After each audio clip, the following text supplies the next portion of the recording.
ગઈકાલે પપ્પાને મળી trophy premium league season 2 premium આ નામ છે મેચનું નામ છે ક્રાકચ Patidar premium league season 2 season 1 ની તો ટ્રોફી નહોતી કદાચ કઈ ખબર નહીં એની પણ ક્રાકચનો લોગો જો આ છે સંપ સંગઠનને સેવા એક આ લોગો જો સામે ઉપર જોવા મળશે છે ને આમાં મેપ નકશો નથી મૂક્યો એમાં મૂકેલો છે ઈ કે ગામનું છે હા આ ગામનો જ છે ને ઈ ને સંબંધ સમારોહ આ ગામનું આખાનું પર્સનલ લાગે ને આ યુવાનોનું જ છે ખાલી હવે મૂકી દે ક્યાં મૂકશો કહું છું સેજ એનથી નાની છે નીચે રમેશભાઈ શંભુભાઈ કોકર ઓલા ઉપર નામ લખેલું છે એનું ઓલા ઘનશ્યામ મહારાજને નીચે મૂકી દે ઘનશ્યામ મહારાજ ના બાજુ ક્યાંક સેટ કરી દેવું ફૂલ થઈ જાય દર વર્ષે ટ્રોફી આવશે તો પછી પપ્પાના આટલું કબાટ બનાવવું પડશે હા ઓફિસના કામકાજમાં અત્યારે કલરનું કામકાજ શરૂ છે બીજો ત્રીજો હજી કલરનો પહેલો હાથ લાગ્યો નથી લાપી ને એવું બધું જે આવે બિલ્લા પૂટીને એ બધું થાય છે કાલ કલરનું કામ પતી જશે લાઇટિંગ માટે લોખંડવાળાને કીધું 138 ફૂટ લોખંડ નાખવાનું છે એટલું કામ છે એનું એ 50 રૂપિયા ફૂટનું કહેતા હતા જોઈએ કઈ રીતનું એના પછી ઇલેક્ટ્રિકવાળાનું કામકાજ શરૂ થશે એનો ઘણો ખર્ચો છે બહુ જાજો ઇલેક્ટ્રિકનો ખર્ચો છે પાઇપ ઓલે બ્લેક પાઇપમાં બધું હકાવવાનું છે પણ અત્યારે સૂકી ભાજી બનાવી છે અને ગરમા ગરમ રોટલી સાચી વાત ને તો આજ કેમ કંઈક અલગ રીત કે ગરમ નથી ખવડાવવું અને અગાઉ રોટલી બનાવી નાખી ટિફિન લઈને આવવાનું ટિફિન લઈને ન્યા આવવાનું છો ન્યા ટિફિન ખાવાની જગ્યા નથી તોય ખાવું કેમ કે જો ટિફિનમાં મને હુકી ભાજી અહીંથી દેખાઈ ગઈ આમાં શું હશે કચુંબર છે સલાડ આમાં ઘી દૂધ ચાલો તો આ છે અત્યારનું મેનુ અને ટિફિન પુડલા દૂધ પાક અચ્છા દૂધ પાક બનાવ્યો ગુડ અમારી સોસાયટી રસ્તો આ હેતાંશ કેમ ત્યાં ક્યાં ગયો તો હંતાવા ને તે કંઈક હંતાડ્યું ત્યાં સ્કૂલેથી હું લાવ્યો આજ ચોકલેટ ખાધી તને શું લાગે આપણે સોસાયટી રોડ રેડી થવો જોઈએ કે ને આ રોડ હરખો થવો જોઈએ નવો બનવો જોઈએ નથી બનવો જોઈએ હાલો ઉપર વિડીયો શરૂ છે મજા આવી તો દે હાલે બેગ હાલે હા ઉપર મૂકવા આવું લે પકડ પડી નાખો ને બતાય તો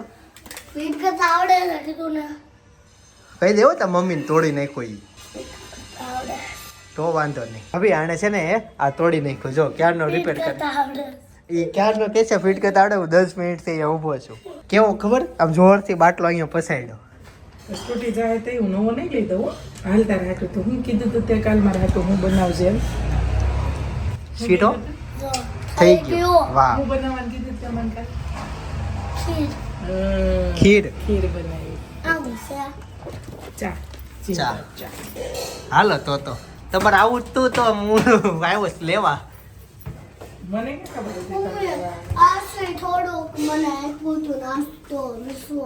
તો હું કામ લેતો હતું પણ કોઈ ન લેવાય આપણે ના પાડે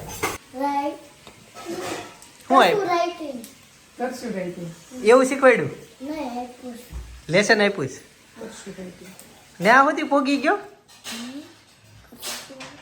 કરશું રાઇટિંગ શું કહેવાય આપણે સાથે કરશું રાઇટિંગ હું નાનો હતો તે યથાર્થથી જેમ જ પેન્ટ કાઢતો છેલ્લે નીકળાય ને પગ આમાં પસાડવાના મમ્મી અત્યારે આપણને મળ્યા મમ્મી જય યોગેશ્વર જય શ્રી કૃષ્ણ જય સ્વામિનારાયણ યથાર્થને લેવા મમ્મી ગયા હતા હું ગયો ને ભાભી આવ્યા 3 જણા આવ્યા તને જો પણ પેલા મમ્મી આવ્યા હતા પછી હું હતો ને કીધું કાંઈ નહીં તમે ઘરે જાઓ કામ કરો અને હું બેઠો છું ગેટે પછી હું બસે એને વાટે રહ્યો આ રહ્યું એ જો હેતાંશ હાટું કંઈક વસ્તુ લેવા જાય છે હેતાંશ લે લીધું બતાય પેલા બતાય તે લીધું હું બતાય બા પેલા મને બતાય હું લીધું આ બાને આ રહ્યો ચાવી છે મારી પાસે અંદર જો બસ આવ્યા લાય લો મને આ બતાય લીધું હું તે આને લેવડાવ્યું મમ્મી જો ભાઈગો અને હેતાંશ હવે અહીંયા રહે છે હું જાઉં છું એ નીચે હંતાણો છે ક્યાં આડિયા લે બા બોલાવે જા ગાઈસ તો ફાઇનલી કલરનું કામકાજ ક્યાં પડ્યું એ કહું આ હું બિલ્લા ફૂટી આ કલર શું થયું? અસ્તરનું કામકાજ થઈ ગયું અને કલર આવી ગયા. જો એશિયન પેન્ટ આ કલરનું ડબ્બું છે. બસ કલર લાગશે. એસી જો ઢાંકી દીધા છે. આ એસી પંખો ઢાંકી દીધો છે. અહીંયા જો પંખો ઢાંકી દીધો ને આ એસી ઢાંકી દીધો. અચ્છા કટ રહ્યો. અચ્છા હેતા એક પાર્સલ આવ્યું છે.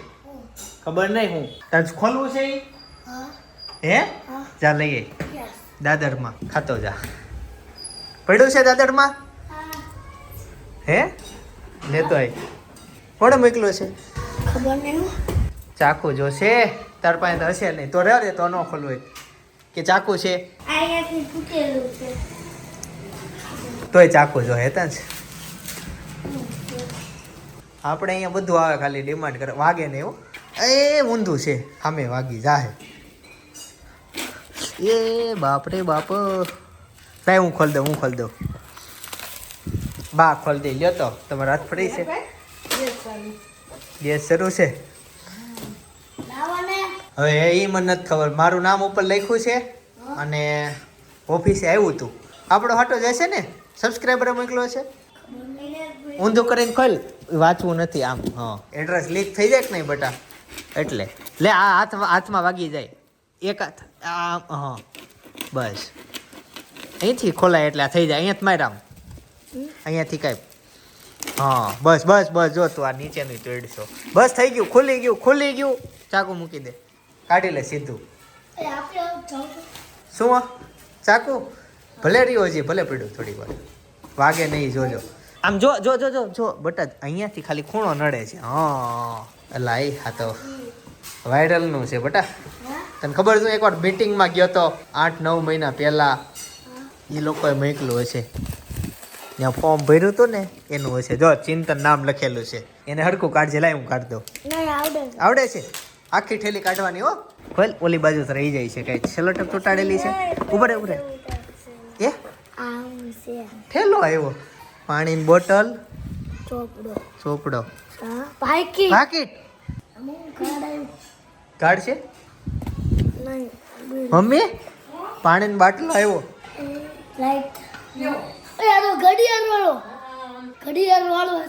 પાણી ટેમ્પરેચર બતાવે છે. ઘડિયાળ વાળો છે.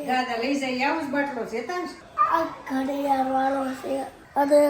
હા ઠંડુ પાણી રહે હો. ગરમ પાણી હોય ગરમ રહે એ છે. બધા મારું નામ લખ્યું છે.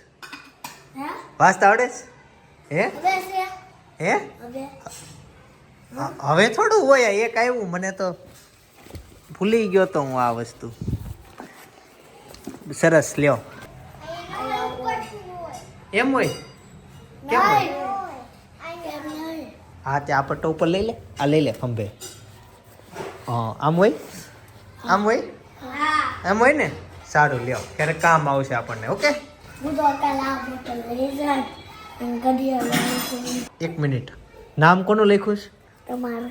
તો કોને આવ્યું ગિફ્ટ? તો ગાઈઝ ફાઇનલી અમે હાલવા માટે આવ્યા છે. આમ તો ચોપાટીમાં ચાલવા માટે રોજ આવી છે પણ વ્લોગ ઓછો ઉતારું. પણ આજે ઉતારો જો સપના આવી ગયા તમને બધાને વ્લોગમાં ભણાવી દઉં ને.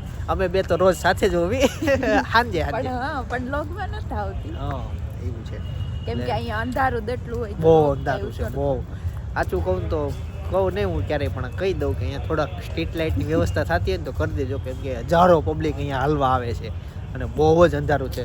આ ગાર્ડન મારી બાજુમાં દેખાય ને ત્યાં 500 છોકરા રમતા હોય પણ 2 જ ફોક્સ છે એટલે થોડુંક છે જરૂર. 2 ફોક્સ એટલે 2 થાંભલા છે. કાંઈ છે ને અંધારું બહુ છે. જો આ ફેસ લાઇટ કર્યા વગરની વિડીયો ઉતારું આટલું અંધારું છે. એક આ ફોક્સનો થાંભલો છે અને એક દૂર છે. તો આવી રીતના અંધારાનો માહોલ છે એટલે હું આમ વ્લોગ ન ઉતારતો. જો આ સપના છે દેખાય ને જો એટલે આવું છે. પણ એમાં શું છે રસ્તામાં અહીંયા અમુક બ્લોક થોડાક ઉખડી ગયા છે ને તો લાઇટ થઈ જાય તો વધારે મજા આવે. કોઈ ઠેસે નો હું પડે નહીં કોઈ. અમુક લોકો ચાલવા આવે ને તો એ માસ્ક પહેરીને ચાલે છે. ખાસ કરીને લેડીઝો. ભાઈ તમે ચાલવા જાવ છો ફૂલ ઓક્સિજન લ્યો. ત્યાં ચોપાટી છે યાર કાંઈ ન ઘટે. તો એ બધું ધ્યાન રાખવા જેવું. મને તેમ થાય આ મુંજારો થતો છે તો ચાલતા હોય શ્વાસે વધુ આવતા હોય તમારે એમાંય તમે માસ્ક પહેર્યું હોય. ભાઈ ખુલ્લામાં ચાલો ને ભાઈ કોણ જોઈ જવાના છે તમને. બીજું ભંડારા અને ઇગતપુરીના બ્લોગ જોવા તો બાજુ સજેસ્ટ કરું છું. જોતા આવજો. ખાસ મજા આવે એવો વિડીયો છે. દોસ્તારો સાથે છે એટલે ઓર કોમેડી છે. આવતીકાલ સવાર 9 વાગે પાછા આવી જઈશ. જય સોમનાથ, જય શ્રી કૃષ્ણ, જય યોગેશ્વર.